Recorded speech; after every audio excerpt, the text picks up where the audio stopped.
Ya, Anda kembali bersama kami dan kita masih membahas mengenai MRT kini bukan mimpi. Ya. Nah, kita kalau misalnya mimpi kita ini diperpanjang lagi, ada lagi setelah misalnya MRT sudah dibangun. Lalu kemudian akan bertanya, MRT ini harganya berapa ya? Mungkin saya ke Pak Yayat aja nih dulu, Pak Yayat nih ya kan?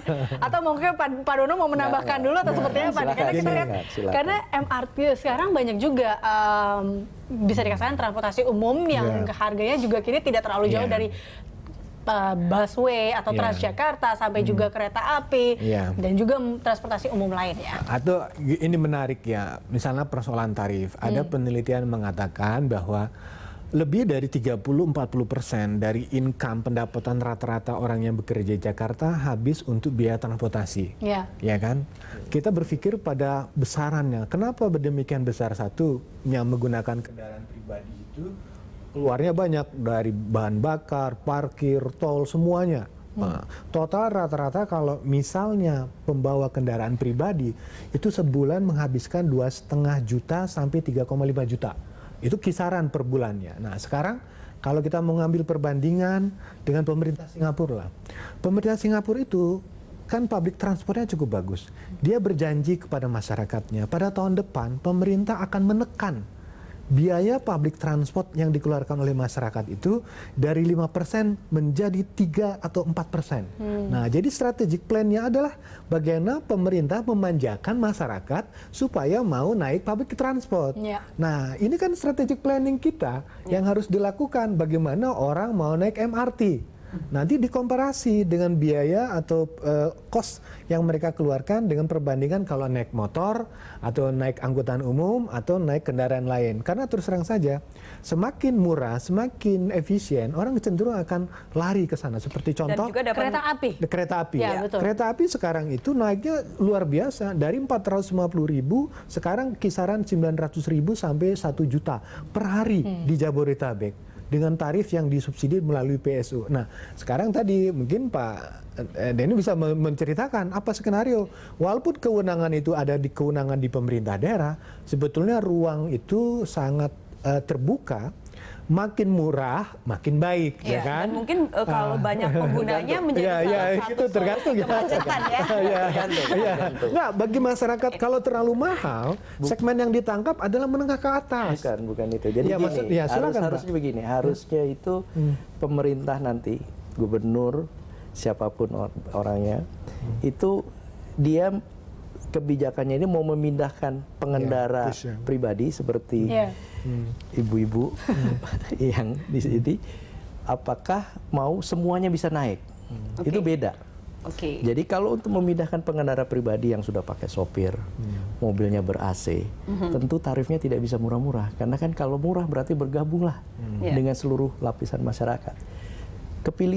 Kembali lagi sekarang kebijakannya mau kemana arahnya? Ini harus tergantung dari goal pemerintah begitu ya. Betul. Kalau dia memindahkan semua kendaraan pribadi untuk naik ini, tentu tidak bisa murah-murah. Ada yang menarik Pak, sedikit tambahan bahwa di dalam target rencana DKI itu memang kita dorong nge-push 60% mobilitas orang di Jakarta menggunakan public transport. Itu 2030. Artinya kita akan tekan bagaimana orang mau naik public transport. Nah, di sini kan yang menarik, segmen terbesar adalah pengguna kendaraan pribadi. Nah, ini yang harus menjadi sebuah sasaran target. Nah, di sini yang juga menarik supaya ini adalah bahwa tidak ada solusi tunggal untuk mengatasi persoalan tarif, karena nanti pun orang dari MRT akan pindah ke LRT, akan pindah ke BRT.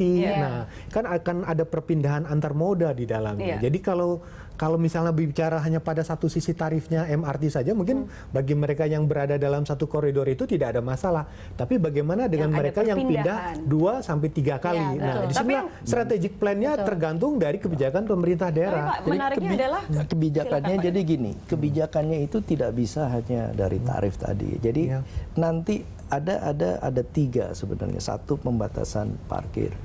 Kedua, pembatasan dari kendaraan yang melintas. Ya kan?